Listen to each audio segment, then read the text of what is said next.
All right, everybody. Hello and welcome to How to Become a Social Media Influencer. My name is Albert. I'm the founder of Albert's List, and I'll be your co-host today. As many of you may know by now, there is another way to make money online, and that is through your social media presence. And many have done so over the years with creating large presences on YouTube, Facebook, and especially TikTok. It's a side hustle as well, as people look for extra income, especially in this time as prices continue to go up and the cost of living just gets more and more expensive. And so, thinking through this, I brought in my friend Charles Perallo, who is a YouTube influencer with over 1 million subscribers and a billion views. And today he's going to talk a little bit about what it means to build a social media presence like his, where he's been sponsored by the likes of Domino's and other brands that you've heard of, and what it takes to create content consistently so that you too can also become social media famous. He's going to go ahead and answer questions throughout this webinar chat as they come through, and we'll also be sending you the recording afterwards. All right, Charles, over to you. All right. First off, thank you for everybody for joining, and also Albert. One thing I just want to say, just learning from last week, if anybody here has a question at a point, do not feel afraid to interrupt me just to highlight some questions going on there because I definitely want to get more value for people. But anyway, with that, my name is Charles Perallo. I started off as a TikToker. And I did it really just during the pandemic because, I began writing a lot. I was bored.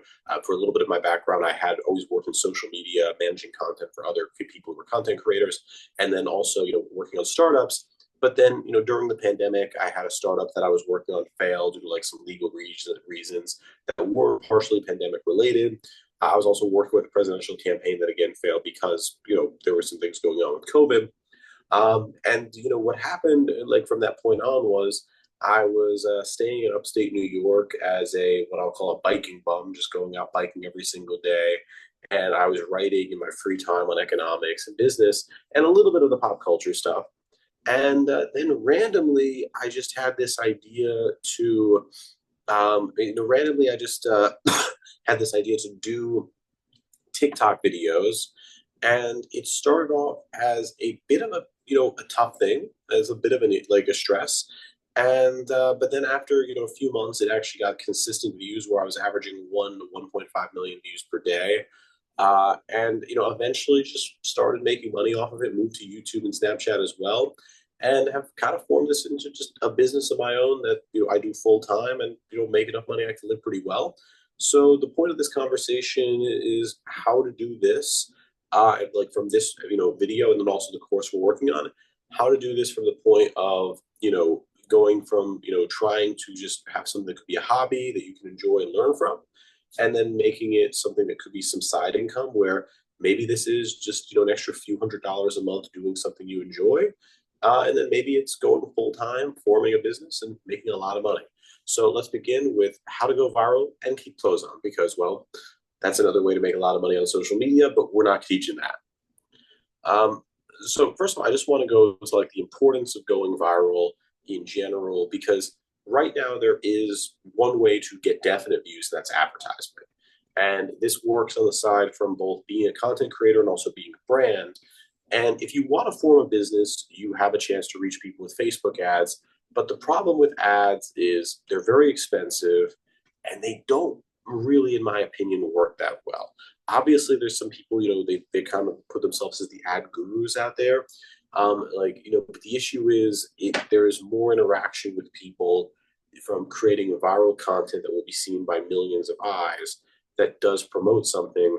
And we can see that with a lot of brands like Kiki's Cosmetics, Sticky Lolly out of Australia, where a lot of these brands have come up, made organic content that have reached, their business goals, and they've turned that into a lot of money. And then also just from the point of view of being a content creator, there really is no way to put ads out there on the market and have much success and grow.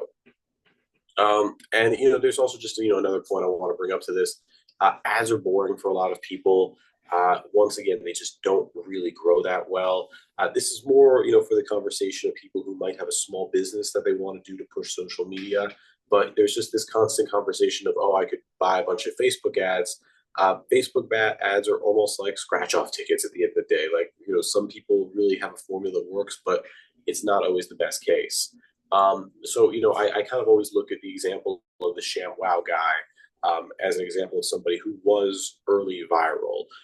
Even though he was doing commercials and ads, he was creating his content through something that was that was so viral in how he pitched things, that he had this concept of people just knew him as the ShamWow guy, and he was getting more value than what the advertisement was actually doing. And honestly, if he was around during the age of social media, he would right now have millions of followers, and be pitching things and making way more money than we did what he did on just on ShamWow. And once again, I always say just keep it clean, because the ShamWow guy did, of course, get arrested and ruin his career because of that. And there's also just one other bonus that I bring up with anyone who's pursuing social media. You could get famous doing this. I get recognized almost every single day. It's definitely a joy in my life. And there's some people where that is what they're seeking on social media. When I first started, my interest was getting views before I realized I can make money doing this. In fact, I got over 200 million views, in fact, probably about 250 million, that were not paid for by TikTok due to some mistakes I was making.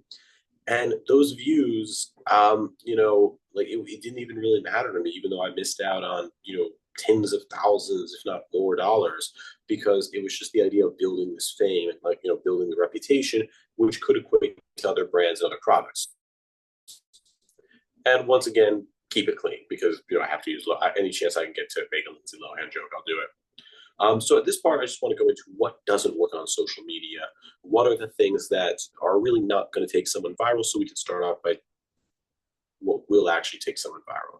So first thing that does not work are hashtags. This is the number one thing that I see people bring up to me on social media. It's the number one thing that people always seem to think there's a magic formula for. And they think that if they have a good hashtag, they're somehow going to be able to form this, basically a company. Otherwise, there's a company, they're gonna be able to go viral. Like there's a certain combination. In fact, when I first started on TikTok, I was trying this where people said, "Oh, do the hashtag for you, do this hashtag." Like there were even people on TikTok who were getting millions of views just by trying to say, "Oh, this is the hashtag that gets views." Reality is, hashtags do absolutely nothing. They're pretty much just useless for it.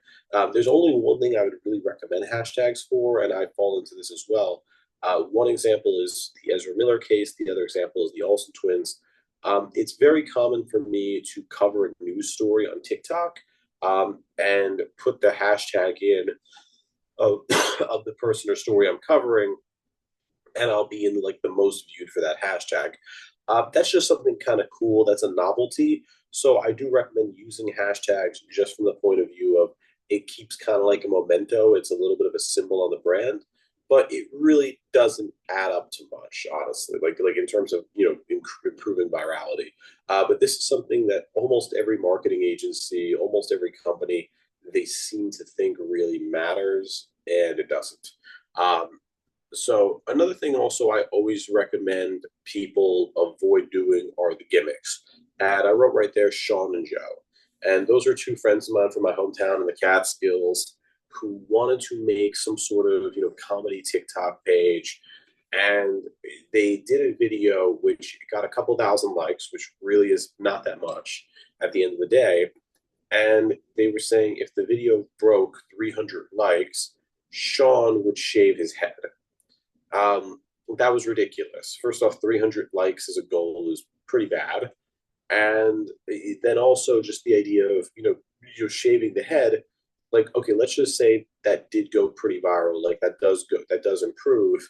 The issue with doing that is if you're going to go for something like a gimmick, because there are a lot of people with different niches, they always try to come up with something that's like a very quick gimmick to get views, and it doesn't land. It works maybe for the moment, but when people are just known off of doing one gimmick, it really doesn't hold. Now on social media, I can name some examples of people who've kind of gotten stuck in a gimmick. So one example was a guy named Noah Dannenhauer, who became a famous TikToker and Instagram creator because he was following Charlie D'Amelio's content. And Charlie D'Amelio is the second or third largest TikToker. She for a while she was the largest, mainly known for dance videos.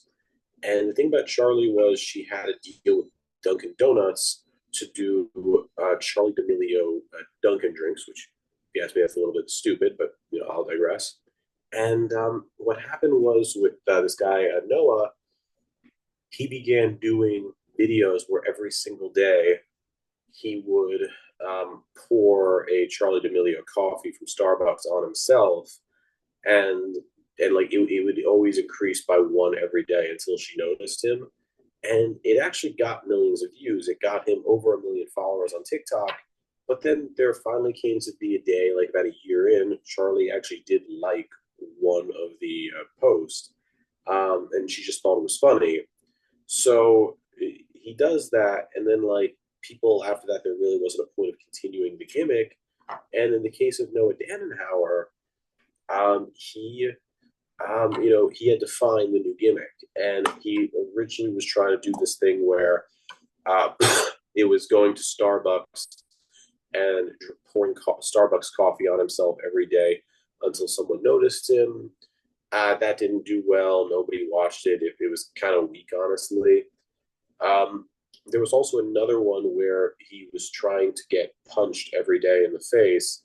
And then, the goal was like Bryce Hall would notice him, who's another big content creator. The problem with that was that, he was actually getting censored by TikTok because they would deem it as violence. So he had to stop that after a couple of weeks. And he struggled for about 6 months to a year as a content creator. And he didn't pick things up until he started the Kiss Me Once, Kiss Me Twice videos, where it was a much more sustainable niche, where he was able to basically just go up to people at clubs and parties saying, mainly women, or actually entirely women, and it's like kiss me once or pass it on, and then it would go like kiss me 32 times or pass it on. And it worked. It's now gotten him much more followers, many more brand deals, more views, consistent views, and he is one of the strongest content creators right now on YouTube. Um, I'm sorry, TikTok. But it all really kind of was like, okay, he had to deal with the wave of a few gimmicks and trying to change his channel. So this is something which I think people do try to do. They try to do something very gimmicky in the beginning, and I would just try to avoid that from being a content creator. And then there's also another thing I just want to bring up is dancing, unless it's insanely good. So there's a lot of people where they try to overcomplicate a niche or dumb it down, better yet, where like let's just say they're a lawyer, they'll be like the dancing TikTok lawyer. A chef, they'll turn into a dance video. And I've just not seen this have much success, maybe in the very early days of TikTok, but since 2020, not really. Um, if you're a chef, make cooking videos. If you're a lawyer, make videos explaining the law and legal cases. If you're a small business owner, do things that relate to your small business. The dance videos just don't really seem to sell these days. This is much more TikTok oriented versus Instagram and YouTube content. But a lot of people they seem to think that there's this way to just do the musics and dancing, and somehow that'll equate to TikTok, but it really does not work. So the next one is actually things that will work. Hold on, actually, I just want to make sure right about it. So, okay, sorry. Now we're going to how to get started. And for this one, it is, we're going to talk about niche, because the most important thing you can do as a content creator is picking the right niche, and also picking something that won't put you in too much of a box. So what I have right there is an image of a guy who was called Oreo Bread, and it was got about a man named Jojo, who was a content creator who he also had a hobby for making bread, and he did a video where he put Oreo thins into into bread as was baking, and he wanted to see how it would taste, and then he made a grilled cheese with Oreo bread. It was absolutely disgusting, as you imagine. But the video, which was a two-part video, did really, really well. So the first one managed to get, look, I mean, right there, it's 2.8 million likes. That wasn't even the prime. I believe it actually got like about 15 million views total. And then part two, people stayed. People waited that hour for him to upload the video. And he ended up going from, I want to say, 10,000 followers. He got off of other stuff to, over 800,000 in a period of a couple of weeks. And it was really just because of this bread niche. The issue, though, was, in my opinion, he should have made that account about making extremely weird ideas for food and trying to make them appetizing. Instead, everything was bread. So he did sushi bread, he did Doritos bread. He started just mixing bread with the most random things you could imagine, and it didn't really hold. It didn't work, and he broke 1 million followers. But then the future videos weren't doing that well, and he ended up kind of giving up on his TikTok account. He's not, to my knowledge, active anymore, and it was an example of somebody who put themselves in too much in a box with a niche.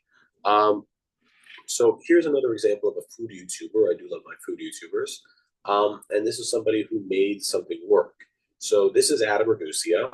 And Adam Ragusia started off as a college professor out of Georgia who was not even involved into the food world. I believe he was an English professor. And he had a passion for cooking, though. And the food that he was doing was like he did a video. He did a couple other videos before where it was just him filming some recipes he had. Nothing did particularly well. And then he did a video how to make New York pizza at home that tastes like New York pizza. And it was a 10-minute video. It was, a very good explanation where he showed a whole process of doing this, kind of difficult at-home pizza recipe that still worked. And the first 2 to 4 weeks, nothing really happened. And then it blew up in the second month and ended up getting over 10 million views. And I believe is the second or third most viewed video to this day on his channel. But he's now done hundreds of cooking and also food science videos where he has been able to get, billions of views total, or, high hundreds of millions at 2.5 million subscribers. And he quit his job as a college professor and went full time. And the beauty about what he did was he focused on, he didn't just say, oh, how to make a Chicago pizza at home. Instead, he did videos on steak, he did videos on sweets, he did videos on a variety of different food items, and they did well. And then he also went out of the box and something no other food YouTuber was doing, where he dove into history, he dove into science. He did a video that got over 1 million views talking about why menus at restaurants, like at fancy restaurants, used to be really big and are now really small. He did a science video explaining why Hershey's and Cadbury chocolate, are different scientifically, and why European people hate Hershey's chocolate, even though it wasn't bad for you. And he made these 10-minute videos. He also has a podcast that I believe is averaging about 75,000 views per video, which is pretty impressive on a 45-minute podcast.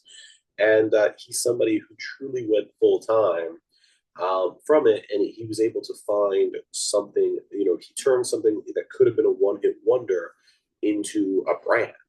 So I always really run through the idea of these two YouTubers, or one was a TikToker, the other was a YouTuber, but these two content creators as an example of how to do content where it's actually very similar, but how one kind of died within their own box, and the other one just broke the box and has constant content going on. And then the next thing I want to talk about is what happens when you actually start. So this is a video of me. I had even longer hair than I have now.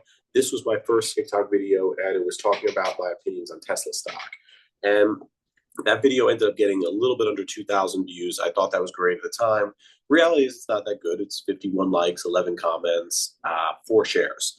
So that was not a success. And my 5th video was not a success. My 10th video was not a success. I don't think my 50th video was a success. But over time, there were more tweaks. There was what works, what sells, what people are interested, what styles, how to present things just a little bit different, what sounds work. And eventually, things really started to go viral by about my 4th month on TikTok. But it was just like this, but it's just this thing that I always tell people: if you're going to start being a content creator, do the following things. don't spend any money on your first video, and don't be upset if your first 50 to 100 videos fail. And the reason I tell people not to spend any money is this. I procrastinated. I knew I wanted to be content creator. I knew I wanted to get into YouTube and TikTok. I procrastinated for years because for years I kept saying, oh, I need to get a really good camera. Oh, I need to get a really good editor. I need to get lighting. I need to get a mic. I need to get a better laptop. I need to get everything. And, I was basically distracting myself or procrastinating myself by giving it a $5,000 to $10,000 budget just to make a damn video. And then when I kind of just finally got off my ass and made one, I got videos that did 10 million views. I've had today 2.5 billion views across, all social platforms, and a billion on both TikTok and YouTube. And they were just off of simple videos that I make on my phone, that are done in a TikTok green screen that take anywhere from 20 to 40 minutes to make. And I make several of them every day, sometimes 5, sometimes more. And, it worked.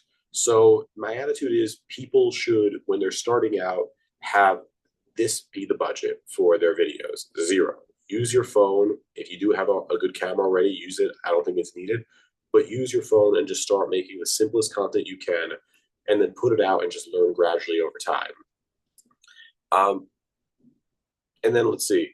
And then I'm using this as an example of because it gets better. So one thing that I learned doing my own videos, there were just simple things I did from that first video about Tesla to that second, the videos that were getting millions of views.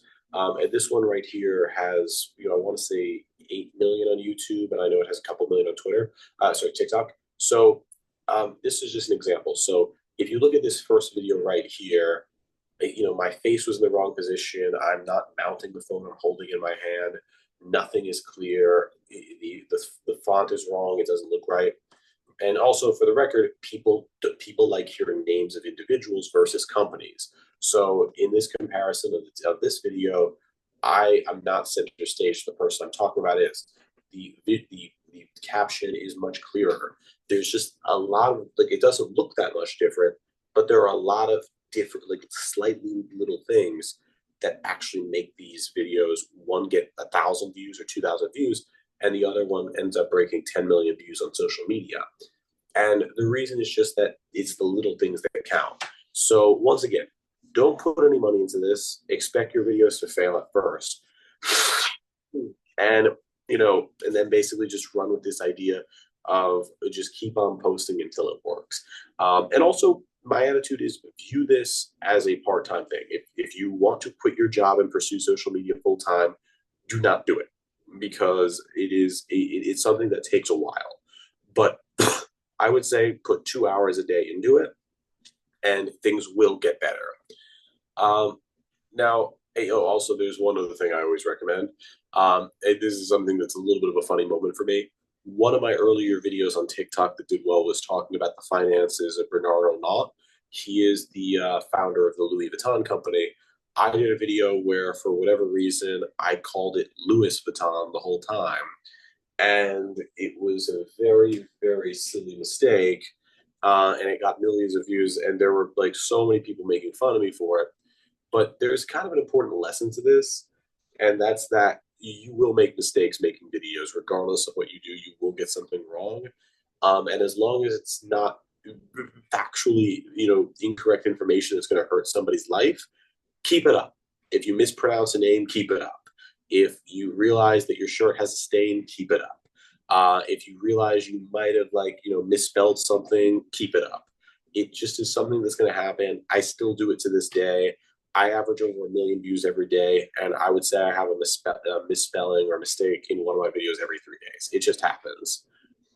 So let's also talk about the headline next. So what really makes a good headline is you want a reaction. You want people wondering more. And I got really good where I've had these. So there's something called CTR, which is click-through ratio.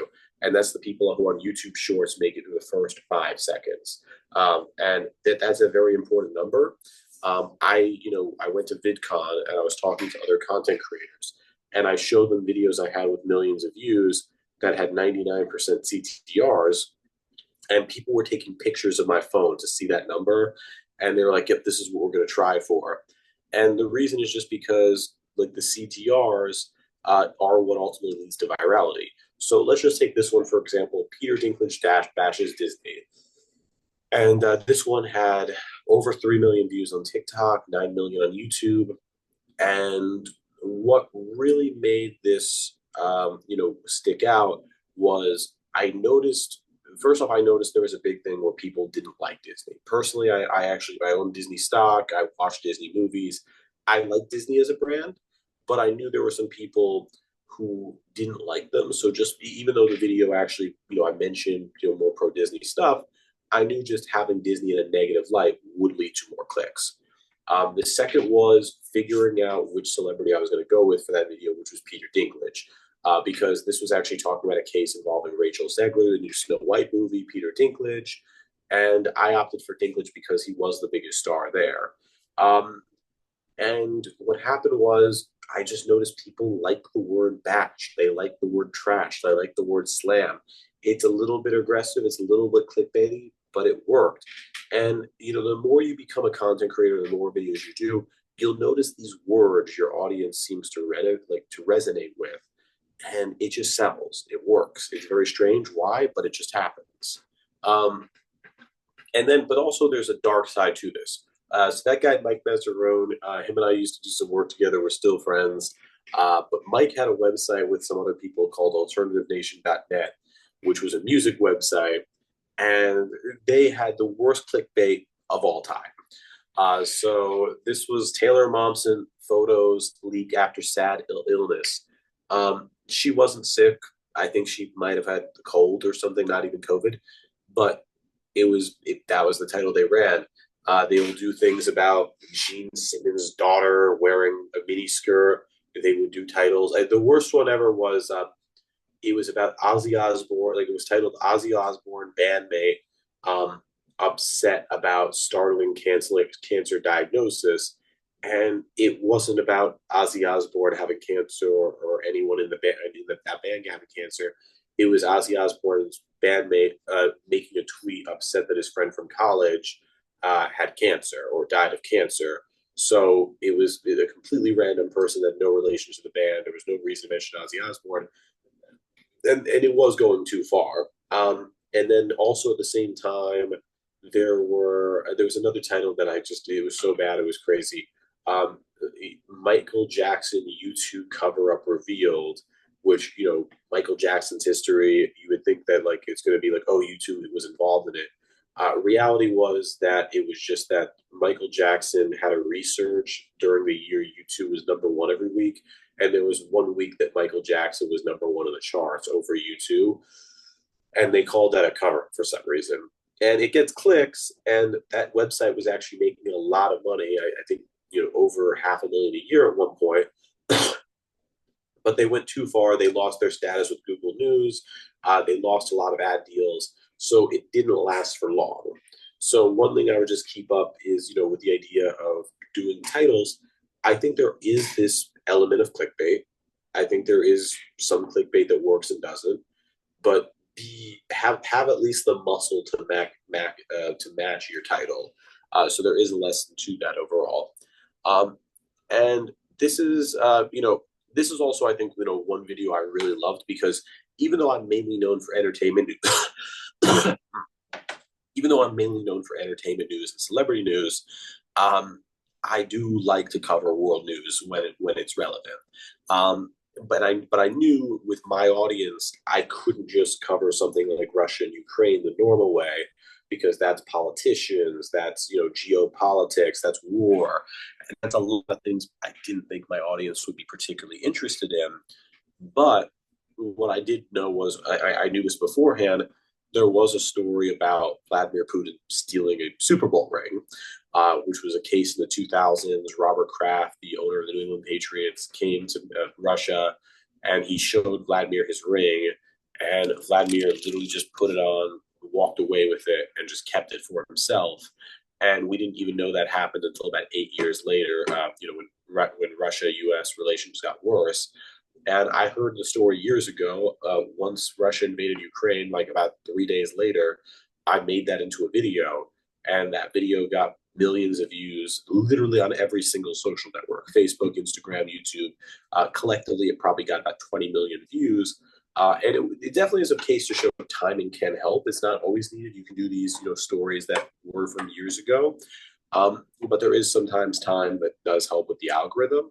But I would just say that this is kind of an example where it's something so outlandish, so weird that people do ask more. And I just do think that headline is also outlandish, by the way. And next is like, we're going into becoming a remora. So this is a big piece of advice I give, and this is the number one piece of advice that I'm going to try to use for this one session and also the course I'm working on with Albert. And that is the idea that the best way to grow on social media is view yourself as a remora. Like, so you see that shark right there in this thing. You're not the shark yet. If you have 0 followers, if you have 10,000 followers, if you have 100,000 followers, if you even have 1 million followers, you're not really the shark yet. You're too small in the game. There's nobody out there. There's no tablet looking for you. You're not that relevant just yet. But you can be the remora. And the remora are the fish that latch onto the sharks, the sea turtles, and they use them for a ride to get where they want to go. And they also get food.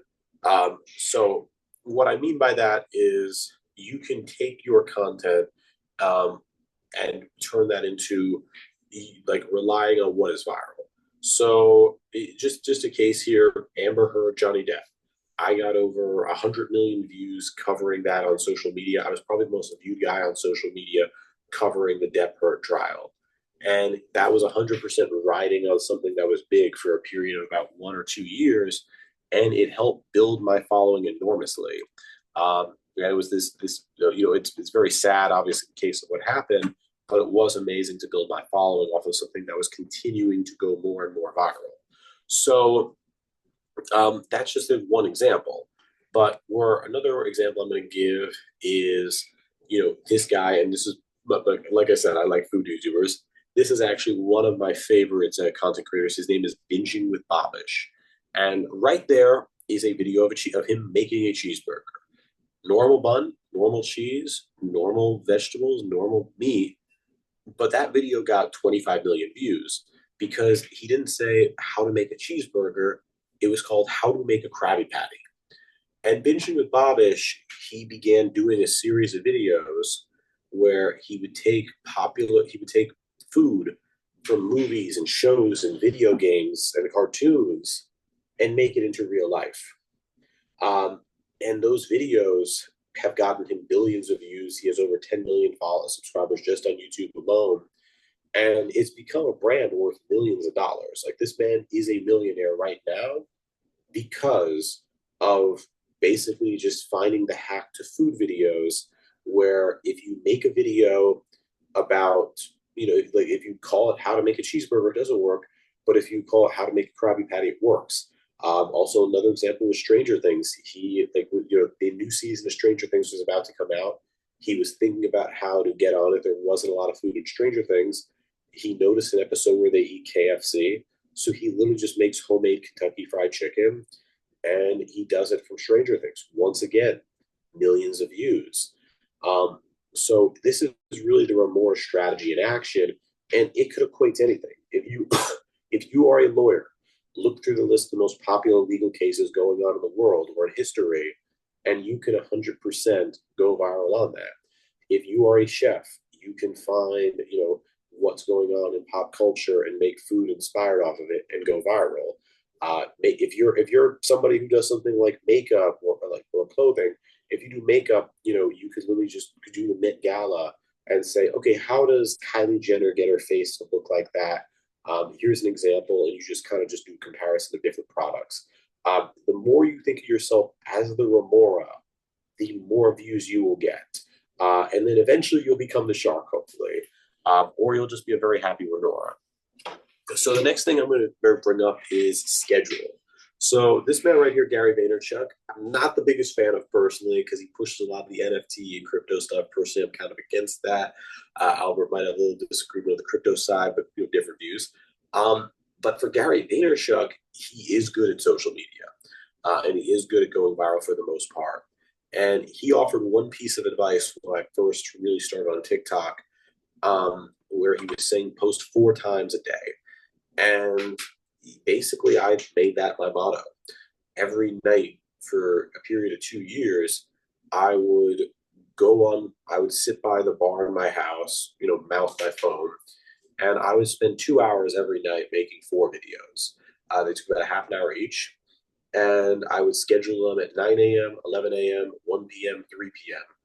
every day, Monday to Friday, took the weekends off. And that was the recipe that got me my first billion views on social media. It was schedule. And I'm not saying everybody has to make 4 videos a day. I'm going to discuss that in a moment, why that might not be necessary. But the key is keeping to a schedule always on social media is very important. Where if you don't want to do, let's say you don't want to do 4 videos a day, let's say you want to do one a week. The key is if you say a video is going to come out on Wednesday at 10 a.m., get it out at Wednesday at 10 a.m. Keeping to this consistency.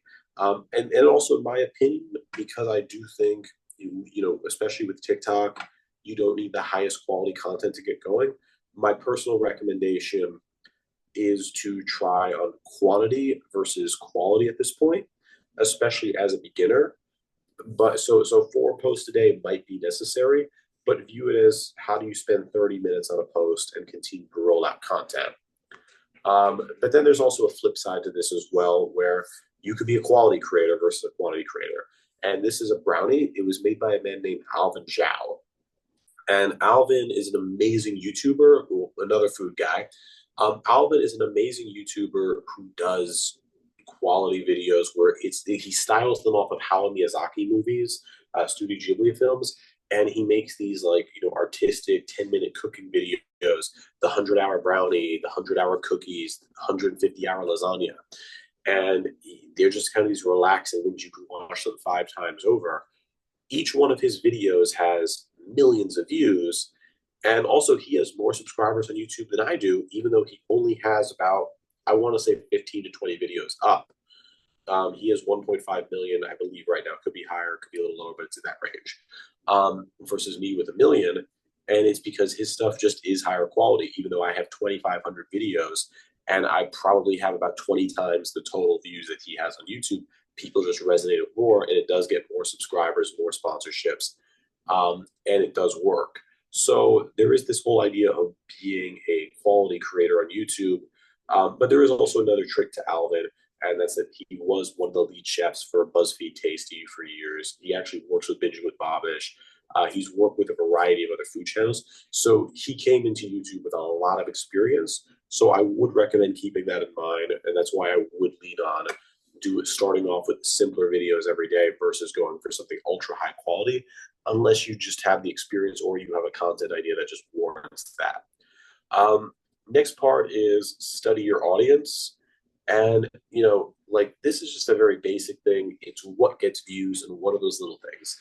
And I mentioned, I used earlier the example of the Tesla video versus the Elon Musk video, and the comparisons on the two were, even though they weren't super different, one of them got millions of views, the other one got 2,000, and it really came down to what wording, what little things.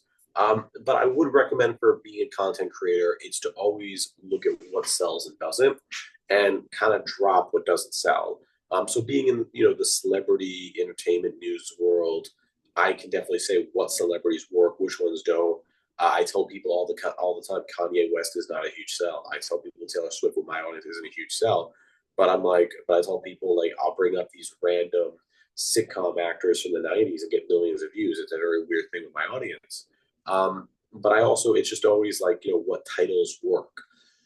So this again relates to the Johnny Depp case. I just was studying that. I was studying what titles work, which ones didn't. And it's just something every audience can do. And I think they can also look at their competitors a bit as well. Because in my opinion, there's no knocking someone off. There are other entertainment news guys I see on social media. But just because somebody else, like I'm not directly taking the story from them. But if I just see, oh, hey, this person has 10 million views talking about Jim Parsons, I'm going to try doing my own Jim Parsons story. I don't think there's anything immoral about that. I think it's actually a great approach to go by. And this was also another point. on trying new things. So I love doing the community page on YouTube. I love doing polls and quizzes. And I also write these long-winded posts that are like kind of like these essays on completely different topics. So it is nice, I think, for a YouTuber or a TikToker to experiment with something new every, you know, I'd say like once every couple weeks, try something new. I do like I have a video about Dinkelbergs, which were a term from for Fairly Odd Parents and also the show Doug, two Nickelodeon shows, because the word DINK is actually it stands for dual income, no kids, and it's a common thing on a kids show where it's a family that they're making a lot of money versus the other families with kids because they're dual income, no kids. And I actually just did a video about the economics of dual income, no kids. And that video did well. That video got over 1 million on YouTube. So there is definitely a thing where it's like, there is a benefit to experimenting.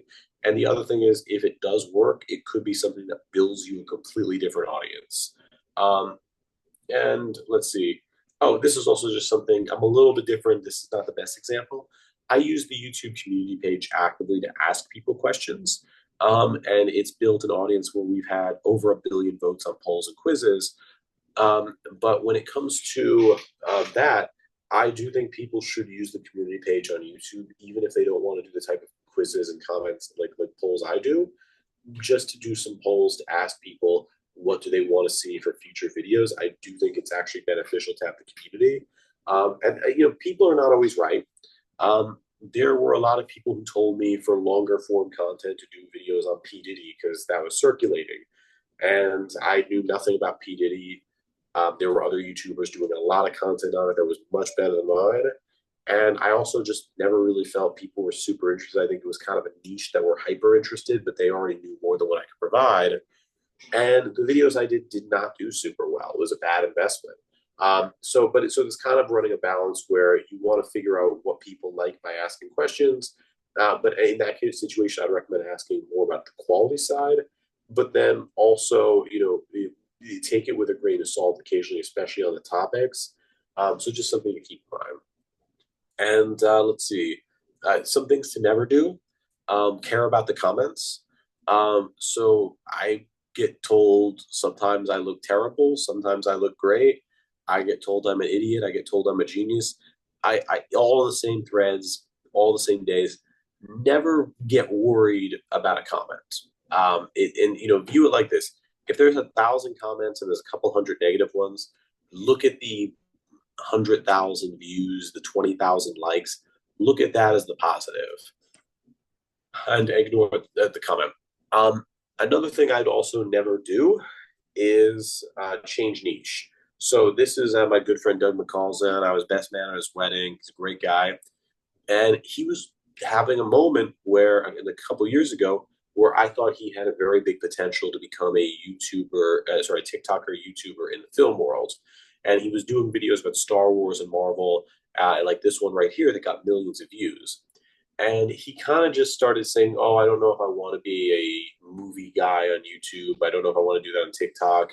I'm just going to be me." And he was that, and he posted videos like seagulls flying like on a boat, and that got 26 likes. Nobody really cared. It wasn't what they signed up for.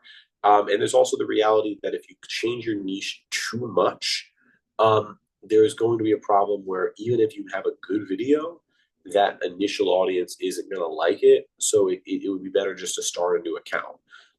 And there's also one other thing I didn't bring up in this, post, but I want this brought up because I think it is very important. Never, never, never, never, never delete a video.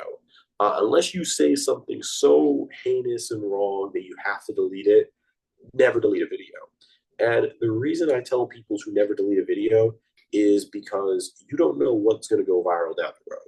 I did a video about James Franco. It was when I was first starting on YouTube Shorts. I was really frustrated in the beginning of YouTube Shorts because it didn't have that auto virality TikTok did. It was kind of earned over time and getting a lot of content out there. And about my second or third month of consistently posting on YouTube, the numbers were getting up. And then about 5 months later, so the James Franco video was posted before I was really viral on YouTube. It got 1,200 views in the first month.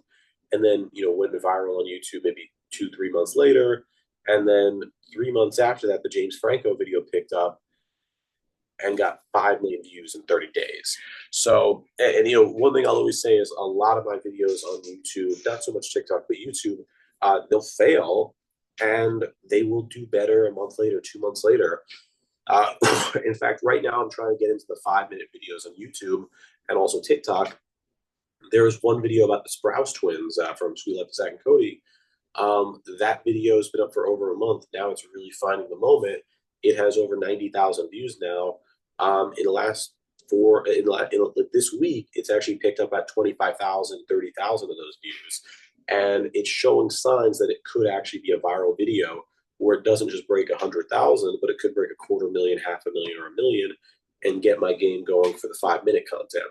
So what I would definitely say is just never delete a video because you don't know what goes viral in the future. And even if it never goes viral, you still have kind of like almost that badge of honor. Like when you do go viral, you can look in the past on all the videos that didn't work and just be like, hey, that was part of the journey. That was part of the road. And then final thing I'll bring up is social media might not be for you. If you want to make money on day one, social media is probably not for you. If you don't want negative comments, social media is definitely not for you. If you don't want to, take some risk and work every day on something, social media is not for you. And there's other ways to make money around the industry. There's managing other people's content, things we can talk about in the course. There's editing, but it really is it like there is just the thing of knowing what is for you and what's not for you. But I think that kind of sums it up. Albert, do you have any questions? Uh, Let's see. We've got right now, I'm sharing productivity studying tips for students, and it helped me grow to 30,000 in 2 weeks, but I don't want to do studying tips forever. If I want to share my startup journey or teach entrepreneurship in the future, is that too much of a pivot or a niche change? so hold on, let's go back on that for a second. So right now, this is somebody who's gotten 30,000 followers in a period of just 2 weeks, and they're doing study tips. Yeah, and they Oh, don't want to do studying tips forever and want to move into sharing their startup journey or teach entrepreneurship. I would actually say that if they want to teach entrepreneurship, I would keep it I would keep it tip focused, but it doesn't have to be just tips about school. It could be tips about anything, tips about life. So I would still do content that is study related, but I would throw in startups into the mix as well. At 30,000, that's one thing I'll say is this: 30,000 in 2 weeks is absolutely amazing. Um, I would definitely try riding that because if you've hit 30,000 in a period of 2 weeks, then chances are you will break over 100,000 within the next 30 days, maybe the next 60 days. But 30,000 in 2 weeks is incredible, unless there was maybe a one hit wonder viral video. But I would definitely be interested in continuing that niche, and I would still do videos related to it, but I would just add the other content you're interested in as an addition and see how that flies.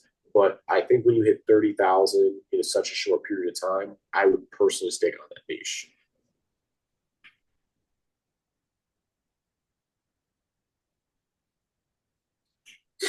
All right, that makes a lot of sense. Thank you.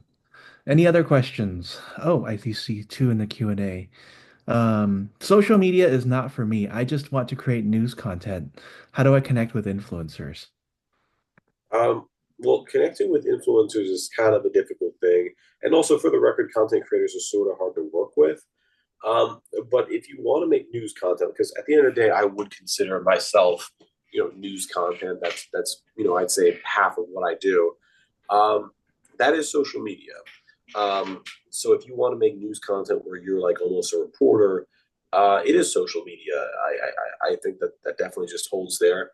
But for how to connect with content creators, that's a tough one because content creators are very friendly. We are a supportive community, but I definitely noticed you kind of have to go a little viral yourself to sort of get into the network.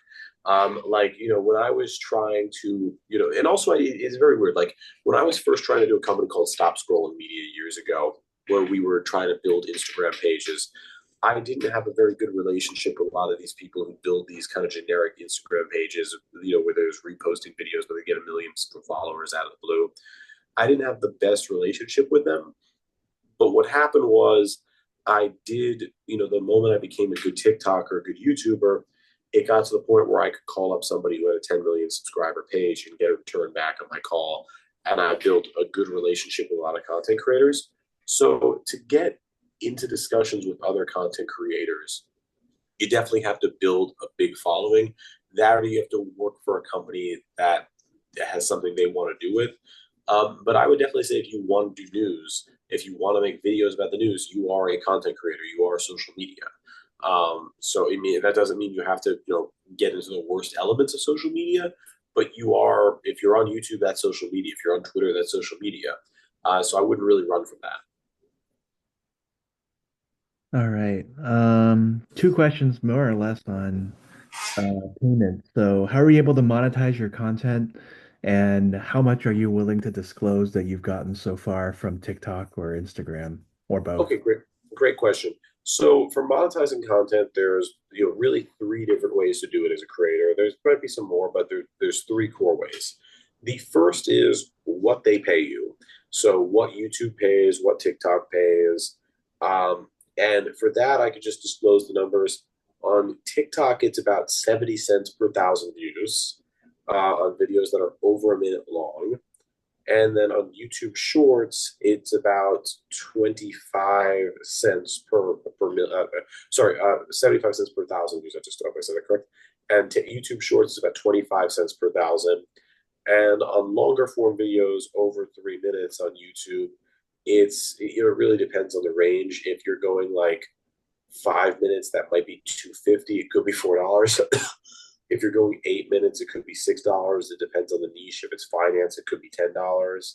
Um, so there's that. And just for disclosure on it, um, I would say that off of those two, um, so TikTok right now, a little bit like off of just what TikTok pays, a little bit over 100,000 a year, and about the same for YouTube. So that's just directly from the companies. And then there's a whole different business with Snapchat, which is more complex. We have Snapchat shows, but that's more of a company thing. We've done, at this point, probably over 2 million in revenue on Snapchat across my shows the last 2, 3 years. But I think that's a very different opportunity. Like that's not something regular content creators would get access to early on. So I'm not going to mention that too much, but that's just an idea of for the YouTube TikTok side. And then there's a second way to make money, which is sponsorships. So I would say right now there's some sponsorships which overpay a little bit. I got offered a deal from Showtime a couple of years ago. They paid 12,000 for 3 videos. It took me from watching a TV show and then also sending them a script and then making the videos. It took me about I'd say 6 hours to make 12 grand, which is kind of cool. Um, but they're all, but at the same time, um, but at the same time, um, you know, there's like what I'd consider the real market for content, like the real market rate, which is about $22 to $25 per thousand views. So if you're averaging 100,000 views per video, and this is particularly for longer form content, if you're averaging about 20, like 100,000 views, you should realistically be charging $2,200 to $2,500 for 100,000 views is the expectation. There's some videos that aren't going to hit that. In that case, there's always the make good rules. So if you get like 50,000, they'll have you do another video. But I would definitely recommend like 23 to 2,500, on 100,000. But basically, whatever your average is, about 22 to $25. And then there's the third way to make money, which is merchandise, which is some sort of product. That's really great for small businesses. Like I said earlier, Kiki's Cosmetics. Just a girl who she started off with an Amazon kit for making lip gloss, turned into a multi-million-dollar business. That happens. That kind of story is real. So there is the merchandise front as well. There's also other things, YouTube subscriptions, Patreon. Those definitely have a place. Those can make money. So there's that as well. Excellent. How did you get accepted into the Snapchat program? Snapchat program. That was a little bit of rogue networking where it was just, I didn't even know that program existed. I had a friend who was working in social media. He reached out to me. He's like, I can get you a show. I think I can make you 100 grand in a period of like 6 months. I said, let's give it a shot, and it worked. So that's how that happened. But but like I said, that was literally, that was also over. That was at that point over 400 or 500 million views on social media. So that was like a lot of work to get that opportunity, and that's just what happens sometimes in this game.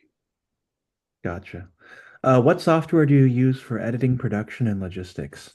On my videos, I use TikTok because it is the simplest to use. I'm not an editor.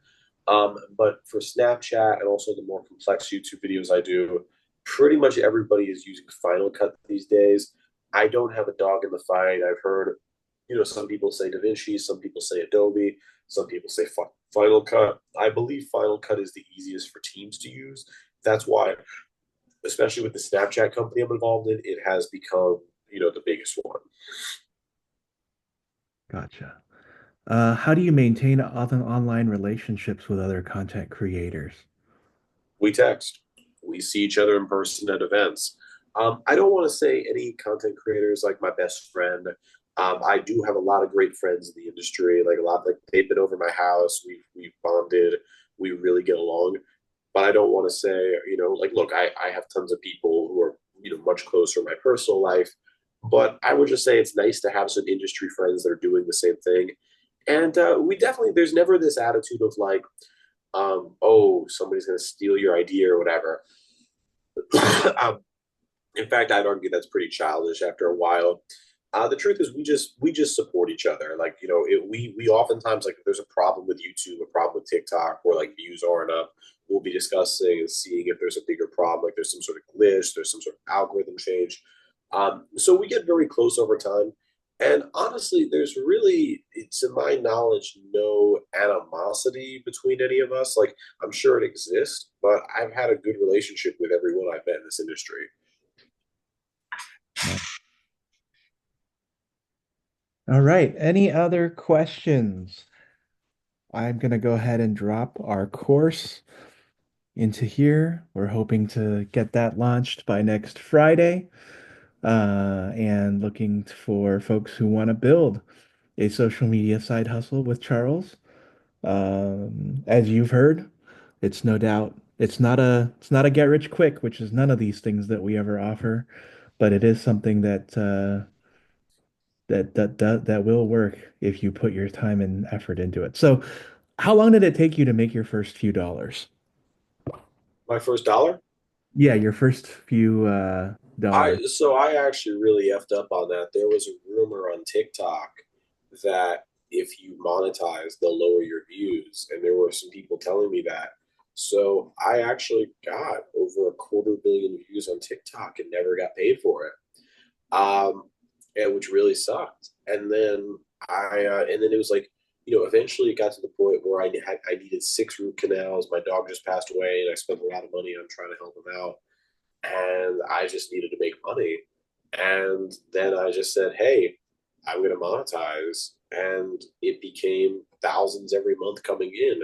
And basically, like the first month was already like 4 or 5 grand, and it kept on going up. There were some low months, but it was always pretty solid money off of TikTok. And then TikTok really improved the monetization where when they were doing, everything got monetized on TikTok, we were talking 4 to 6 cents per thousand views, which was terrible. My account was making, like 40 to 80 bucks a day. It wasn't really anything that significant. Maybe no, actually, no, it was higher than that. It was actually about like 150 maybe. But anyway, it wasn't anything that great. Now with the new monetization, where they kind of cut out the under 60-second videos, and the CTR, like, well, the CPM is more like 70 cents. Yeah, now TikTok's like $100,000 a year business in itself. Hmm. And then also with YouTube, by the way, I failed at that. I got my first 100 million views on YouTube Shorts, but their monetization was very different at the time. They didn't monetize Shorts the same way, and there was a rule you couldn't have a thumbnail, and all my videos had thumbnails from TikTok, so they didn't qualify for monetization with the original YouTube Shorts bonus program. And those, so I basically did 100 to 150 million views on paid for. And when I learned that, it was like, I mean, the only reason I learned that was because I wasn't getting paid, and I was wondering what was going wrong. And this was 100 million views over a period of like 6 weeks.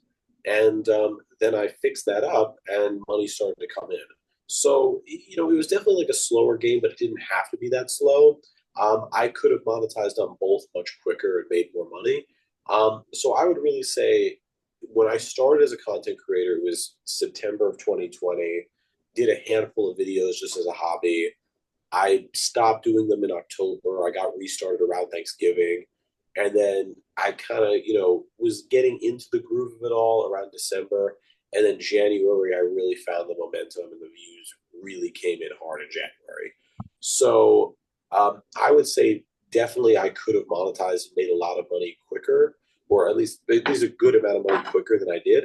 Um, and I would say the amount of hours that went into content beforehand was not very high. It was definitely nothing like 100 hours. It was below 100 hours, which is pretty good. um, I would say there was probably about 25, 30 hours of real, actually, let's put like 40 hours of real work that went in until I was at a point I could have monetized and made a noticeable amount of money. So yeah, I definitely think if somebody wants to make, an extra few $100s or try to go full time, this is doable in not the longest amount of time, but it really depends. And also, it does get a little more competitive over time, so it might be a little harder today. Gotcha. Wonderful. How can the audience connect with you? Should I At give Charles Perallo on everything if you want it, or at charles@perallo.com email. But yeah, Instagram is always a great way to connect.